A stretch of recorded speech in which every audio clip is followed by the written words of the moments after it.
case briefs, and so much more. LSData's got what you're looking for.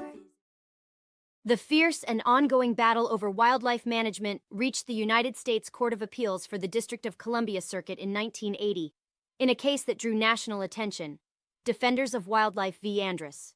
At the heart of this dispute was the state of Alaska's decision to carry out a wolf hunt on federal land, a decision that the Secretary of the Interior, in his official capacity, refused to challenge.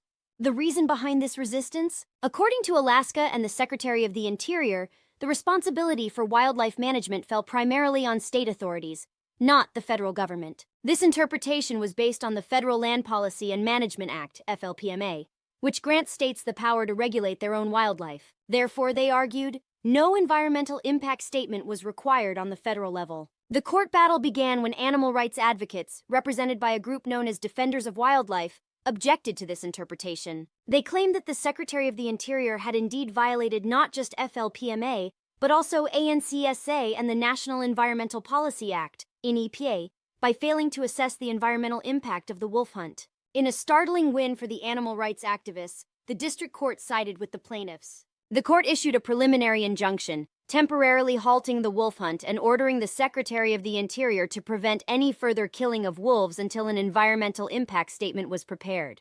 However, in a stunning reversal, the Court of Appeals for the Ninth Circuit overruled the district court's decision. Citing principles of comity and the staleness of the case, the appeals court concluded that the NEPA only applies to decisions expected to lead to major federal action. Hence, the rule of reason doesn't require an environmental impact statement for every action or inaction by an agency. In an exciting twist, the court not only reversed the injunction, but also defended the Secretary of the Interior's decision not to prepare an environmental impact statement. They reaffirmed the FLPMA's stance that primary responsibility for wildlife management falls on states, with the federal government having no power to interfere except in cases of public safety, administration, or compliance with the law. Thus, the courtroom saga concluded with an upending of the previous ruling, letting the wolf hunt in Alaska continue.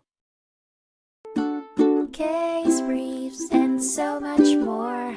LSData's got what you're looking for. Visit lsd.law, elevate your mind. Leave the stress of class.